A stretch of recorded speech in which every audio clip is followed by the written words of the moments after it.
hi there everyone, and welcome to the channel. My name's Kareth. Thanks for joining me today. I've got a delicious recipe for some cinnamon swirl yeast bread for you.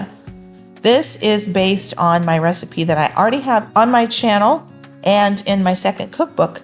It's called 1 hour soft honey white sandwich bread. This recipe is based on that one. I'm just going to add a delicious cinnamon sugar filling. And then I'm going to do a little bit of a spin on the recipe and add some instant milk powder. Make it a little bit more like a brioche dough. But y'all, it's really easy to do. It's not going to be complicated. I'll walk you through it step by step. I'm going to put a list of the ingredients up on the screen so you can see what you'll need to make this dough. And then I'll put exact measurements down in the description box below. I am going to be doubling this recipe. So the measurements you see below, you're going to see me adding twice that, just because I'm going to make 2 loaves here. That's pretty cool that you can do that. So if you need 2 loaves, just feel free to double this recipe. I love using the Thrive Life ingredients in this. It just makes it so convenient because you can make this as a mix in a jar. Keep it on your pantry shelf. And then anytime you need the bread, you don't have to get out all your ingredients. You don't have to measure anything or get any dishes dirty at that point in time. It's just in a jar. You would just dump it into the bowl of your stand mixer. So it's really kind of cool that way. This bread reminds me so much of my mama. When I make this bread and I smell it baking in the oven, I just think about my mom. She would make a cinnamon swirl loaf. She also was really good at cinnamon rolls. So anytime I have that smell in my kitchen, it reminds me of my mom. When we lived in Virginia, so I grew up in Virginia, the street we lived on, it was mostly elderly people and then us, me and my 2 brothers. And it was funny whenever she would make a loaf of the cinnamon bread or cinnamon rolls or even banana bread or something like that. If we were able to, she would make 2 loaves at a time, and she would send me with a loaf or a pan of rolls or something and deliver it to our neighbors. She was so sweet. She always was thinking of others. Such a good example for me to follow. All right, so I've added the ingredients to the bowl of the stand mixer, and I'm mixing it, and I'm noticing, yeah, that's way too wet. That dough's too wet. You're looking for something that doesn't stick to the bottom or to the sides of your bowl. So I just add flour until I get it to the right consistency. I added maybe 1/4 cup of flour right there, and then I added another couple tablespoons at this point in time, and you just continue to mix until you see that it's not sticking to the sides and not sticking to the bottom. That's what you're looking for.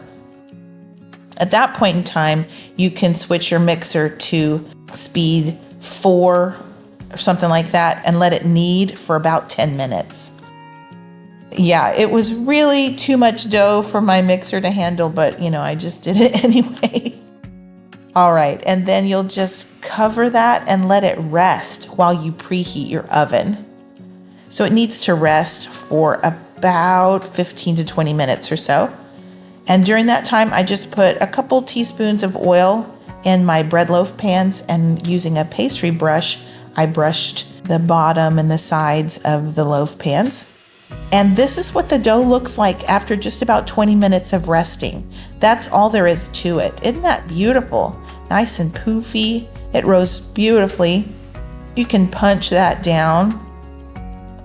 And then it shouldn't be sticking too badly to anything. Like you should be able to get a spatula in there and scrape it off the sides. And you can put that straight onto your countertop. And you shouldn't really even need any flour down on the countertop. It should be fine. I made it into a big ball because I wanted to split it evenly in half.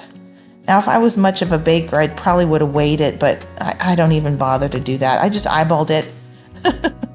And then I wanted to roll it out. You can stretch it by hand if you prefer, but you want it to be about as wide as your loaf pan.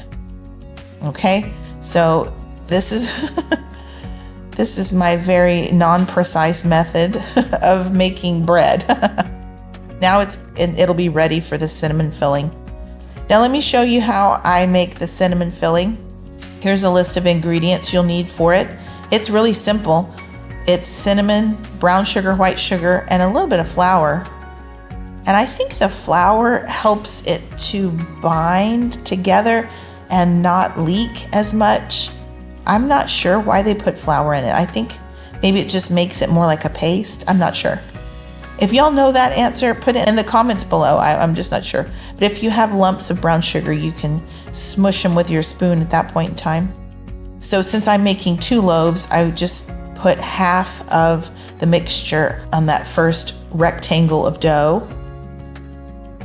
And then you just want to leave a border there at one of the ends. And there I am putting it on the second loaf. And all you do really is you're going to start at one end and just start to roll. And I'm not very precise here, but it worked and it tasted amazing. So you'll just try to get your dough and roll it up kind of like what you would do for cinnamon rolls. My dough was just a little bit sticky. It's not that bad. It's more tacky than sticky. It's not really sticking to the countertop or anything. And then when you get to the end, you'll just pull that dough over and pinch it closed because you want that cinnamon filling to stay inside the loaf. And then you'll just put that seam side down into your loaf pan. Here's another angle of what I was doing, okay? I'm pulling that bread, that edge, and stretching that and pinching it closed. And then you'll want to do kind of the same thing to the ends. So pull the ends towards the seam, pinch it closed, and then lift that up, and I'll show you what that seam looks like. See, there's the seam. And you just want to place it seam side down into your loaf pan. Now I had stretched out my loaf a little bit too much at that point, but it worked. I'm telling you, it works fine. I'm not much of a baker and it still works great. So you put them straight in the oven, guys. There's no need to let that rise. They go straight in the oven and they rise in the oven. And look how beautiful they are when they come out. It's amazing to me how big that bread rises in that oven. Now the first thing you'll want to do is get some butter and put it on your crust. Everyone in our house loves a butter crust. I think it does a really good job of just keeping that crust nice and soft. Go ahead and get that loaf out of the pan and onto a wire rack. And you're going to need to let those cool completely. This is the difficult part, I think, because it smells so good in your house. It'll smell just like a bakery, and you'll think, oh, now I want hot bread. But don't, because it just gets kind of doughy if you cut into it too soon. So let it cool completely. I let mine cool for 2 hours, and that was perfect. But aren't those gorgeous loaves? Now, I did have some leaking, but it didn't matter. It's still gonna eat good. Like my dad used to say, it eats good. And then you can slice those. And y'all, they're so good. They're good on their own, but they're even better, I think, if you toast them and put some butter on them. This bread's amazing. And I think it's gorgeous too. The swirl in there, isn't that pretty? I love this for breakfast. I like to toast it, put butter on it, like I said. I also like it as just a little snack with a cup of hot tea or something like that. The yeast dough itself is just so nice and tender. It's fluffy. And then the cinnamon swirl. Oh, just such a nice touch. If you like cinnamon swirl bread, you're gonna love this loaf. So delicious. I wanted to show you just what the inside looks like once you toast it and butter it and taste it. It's a really nice, soft loaf. The yeast bread is so delicious. It's delicious on its own, but that cinnamon swirl in there, really, really good. Now, like I said, this recipe is in my second cookbook. Here's a picture of what the cover of my second cookbook looks like. And I have a little video here to show you what the paperback version of my cookbooks is like. This is actually cookbook number 1, but they're both now available in print and they're both available as ebooks. So a downloadable ebook that you could put on multiple devices if you purchase that. I'll link all those things below. I'll also link my Thrive Life shopping site. So if you'd like to pick up any of these ingredients you see featured in my videos, you can click on my site and order that way. I always appreciate that. Well, all right, guys, thanks so much for watching. I hope you give this recipe a try and let me know what you think. I appreciate you. I pray y'all have a wonderful day. God bless you.